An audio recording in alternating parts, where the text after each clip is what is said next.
ne parle que de ça, c'est l'une des humoristes préférées des Français, toujours mordante mais jamais méchante. Elle revient avec un nouveau spectacle en avant-première et en rouge.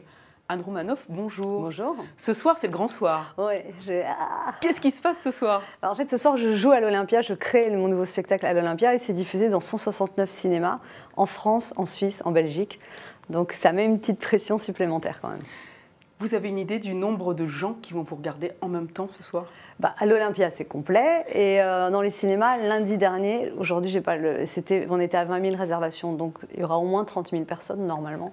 Peut-être plus après cette interview. Vous savez que c'est à peu près la capacité du Stade de France? C'est ça. C'est pas mal. C'est pas mal. Vous avez dit un jour, j'ai super peur avant de monter sur scène. Un dispositif comme celui dont vous parlez, ça rajoute pas un peu de stress quand même? Oui, ça en rajoute un peu parce qu'il y a des histoires techniques. C'est avec des faisceaux satellites, il faut que ce soit retransmis. Enfin voilà, il y a toujours la peur d'une panne et puis il y a les caméras. Oui, mais comment vous vous sentez moi, en fait? Oui, j'ai un petit, mais en même temps, je suis heureuse et puis j'ai une pression, j'espère positive. Après, il ne faut pas que je pète les plombs dans l'après-midi. Vous voyez, il y a toujours des impondérables et puis bon, voilà. J'ai souvent vu que dans les interviews, vous dites que vous rêvez de faire du cinéma. C'est quelque chose qui ne s'est pas encore présenté pour vous.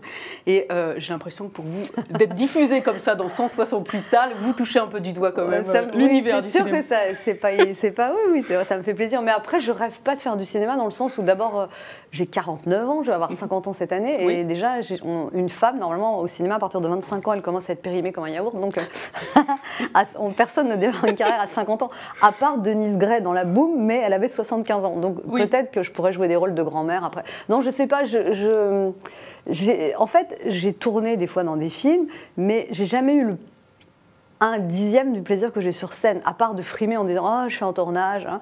Mais le plaisir que j'ai sur scène, seul, face au public, il est incommensurable. Enfin, tous les gens qui font de la scène du one-man show, ils le savent. C'est un contact direct, très fort, très... Ce spectacle est inédit. Donc c'est votre nouveau spectacle, il est inédit, il est garanti 100% nouveau avec 12 sketchs. Alors il y a 14 sketchs, donc 2 anciens quand même. 2 anciens, d'accord. 12 Alors qu'est-ce qui vous a donné envie de rire dans l'actu politique que vous traitez régulièrement et dans la vie, dans notre vie quotidienne? En fait, j'ai essayé de concevoir ce spectacle comme très ancré dans la société actuelle et vraiment qui parle de l'époque. Donc il y a un sketch sur le mariage gay, sur la crise économique, il y a une prière de la crise économique, il y a une conseillère de Manuel Valls qui engueule les ministres, il y a plein de choses. Il y a un sketch sur l'éducation, il y a une ado qui ne comprend rien au site admission post-bac. C'est une manière de parler de la société actuelle sous des prismes différents en fait. Son titre, c'est « Aimons-nous les uns les autres ». Ça prend quand même une résonance particulière avec les attentats qui ont lieu donc, il y a quelques semaines. Vous allez en parler, vous allez faire référence à ce triste événement. Oui, déjà, je précise que j'ai choisi le titre du spectacle avant les attentats. J'ai choisi fin novembre parce que déjà, j'étais frappée d'une espèce de tension que je sentais dans la société française, mais pas seulement entre les communautés, entre les jeunes, les vieux, les chômeurs, les non-chômeurs, enfin voilà, une espèce d'exaspération, de tension. Voilà. Et concernant les attentats, j'étais moi sur scène à Londres le jour des attentats, le 7 janvier, et le jour même, j'en ai pas parlé parce que j'étais tellement bouleversée, et j'en ai parlé à la fin du spectacle. Et voilà, tout le monde était super ému, enfin c'était vraiment... Voilà. Et après, j'ai ressenti, et tous les humoristes qui se sont produits sur scène dans la période tout de suite après les attentats, on a vraiment senti que le public était chargé, c'était lourd, moi j'ai été sur scène aussi le 11 septembre et les jours qui ont suivi, et ça m'a rappelé ça, quoi, une espèce d'angoisse collective. Et alors après, je me suis dit, oh là là, voilà, là il y a l'Olympia, et j'ai quand même changé pas mal de choses dans le spectacle, donc il y a 2 ou 3 moments où je fais allusion à ça, pas en faisant rire. Et dans le sketch du bistrot qui clôt le spectacle. C'était une nécessité pour vous d'y faire référence, justement comme vous dites, sans volonté de faire rire? Oui, c'est un besoin que j'ai ressenti. Après, ce spectacle, je vais le tourner, après je vais le jouer à Paris, à l'Alhambra, de juillet à décembre. Je ne sais pas si au mois de juillet, je continuerai. C'est un peu quelque chose d'émotionnel, enfin de parler de ça, quoi. Mais là, oui, là, c'est très présent, c'est très fort, donc oui, bien sûr, j'en parlais. Mais peut-être qu'il y a des gens qui vont faire des blagues hilarantes là-dessus. Moi, non. Enfin, voilà, franchement, non. Les 2 moments où j'en parle, c'est des moments d'émotion dans le spectacle. Et puis après, oui, il y a sur l'après, sur la manif. Et puis après, je suis en train de réfléchir à peut-être faire un sketch sur la laïcité, parce que voilà, l'apprentissage de la laïcité, je trouve déjà que ça va pas être évident. Dans votre chronique hebdomadaire dans le JDD, vous avez écrit cette phrase suite aux événements de janvier. « Repenser à ces jouisseurs de vie qui ne respectaient rien ni personne, se dire que c'est la fin d'une époque. » Vous pensez que c'est la fin d'une certaine insouciance en France? Une insouciance, je ne sais pas, mais je pense clairement qu'il y aura un avant, un après. C'est-à-dire que la menace terroriste, avant, elle était virtuelle. On disait il y a des menaces terroristes, mais quand on a eu la semaine qu'on a vécue, c'est plus virtuel. Donc oui. Et oui, il y a un avant, un après, mais pas forcément dans un sens négatif non plus. Je pense aussi que les gens...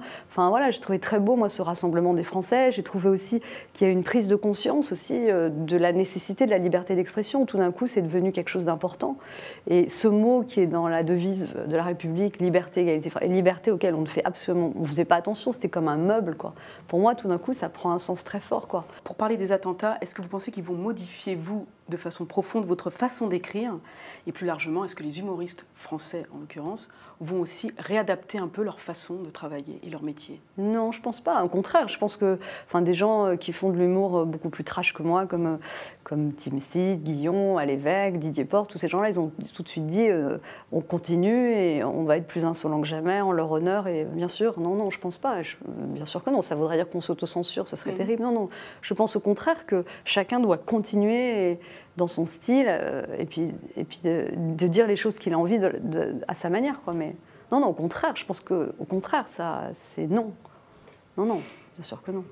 L'an dernier, suite à un sketch dans lequel vous aviez imité Christiane Taubira, vous avez reçu une volée de bois vert sur les réseaux sociaux en particulier. On vous a taxé de racisme, vous avez dû vous excuser. Cet incident, est-ce qu'il vous a fait peur? Est-ce que vous avez pensé à un moment donné qu'il allait remettre en question le parcours de votre carrière? Non, parce que c'était très violent, c'était un épiphénomène, mais ça n'a pas duré non plus, c'était quelques jours. Et curieusement, quand même, personne ne m'en a jamais parlé dans la rue, quoi. C'est-à-dire que moi, je suis quand même en contact avec le public tout le temps, je fais des autographes à la fin de mes spectacles, et il n'y a jamais personne qui est venu me faire reproche de ça. Donc, Christiane Taubira, que j'ai eu au téléphone, elle-même, ça ne l'a pas choquée. Donc ça a été très monté en épingle. Je pense qu'il y a des gens qui ont profité de ça aussi pour me flinguer, qui m'attendaient au coin du bois et qui ont dit « Allez, c'est bon, allez, on la mitraille et on va la battre » et tout ça. Mais après... il faut aussi prendre compte que la société, elle évolue. Il y a des choses qui sont admises à une certaine... Voilà, on dit toujours qu'il y a des vannes de Coluche qui ne passeraient pas maintenant, des vannes sur les Arabes, des trucs de Desproges qui ne passeraient pas non plus. Voilà, maintenant, après, s'il y a une susceptibilité par rapport au fait de faire un accent, moi, ça ne me pose aucun problème de ne pas faire cet accent parce que... Enfin, voilà, c'est pas mon propos de heurter des gens. Et c'est ce que j'ai dit quand j'ai publié.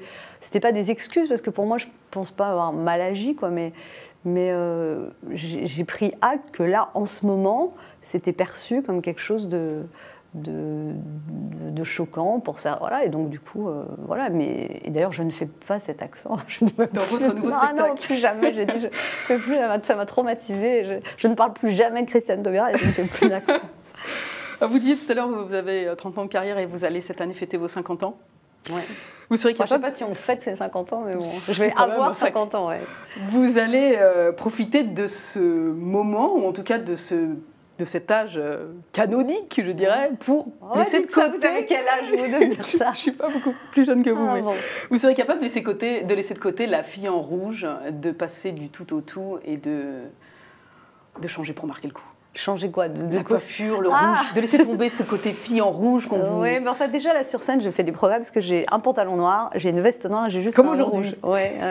Non, je suis pas... Après, c'était un peu un hasard de me mettre en rouge au début de ma carrière. Après, c'est devenu comme un espèce de code couleur. Oui, presque peut-être un accessoire de superstitieuse. Oui, mais vous aussi, changer... même en marketing, on va dire un code couleur, parce que maintenant, quand il y a des gens en rouge à la télé, on dit « Ah, c'est Anne Romanoff, ça sort d'Anne Romanoff. » Donc après, voilà. Mais donc, j'ai toujours une touche rouge, mais bon, dans la vie, je vous rassure, je suis... Vous n'êtes pas en rouge? Non, je suis en noir, en bleu, en blanc. Non, donc je ne suis pas attachée. Après, c'est vrai que ce que j'aimerais réaliser là, dans les années qui viennent, c'est plus écrire quelque chose de longue haleine. J'aimerais bien écrire enfin une pièce de théâtre. Voilà. C'est vraiment ça qui m'intéresserait.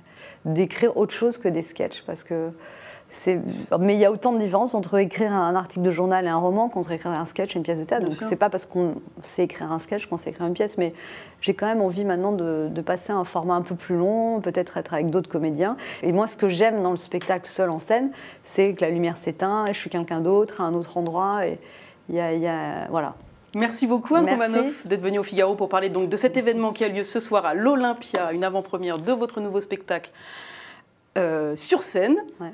Et diffusé en simultané, en direct dans 169 salles de cinéma en France, en Belgique et en Suisse. Voilà, et je jouerai aussi à l'Alhambra à Paris de juillet à décembre. Et vous êtes en tournée internationale aux États-Unis, à Montréal, à Casablanca et à Tunis. Oui, mais aussi en Bretagne, à Angers, à Rennes, enfin un peu partout. Et toutes les semaines, on vous retrouve dans votre chronique dans le JDD chaque dimanche. C'est ça. Très bien. Merci beaucoup. Merci. À bientôt.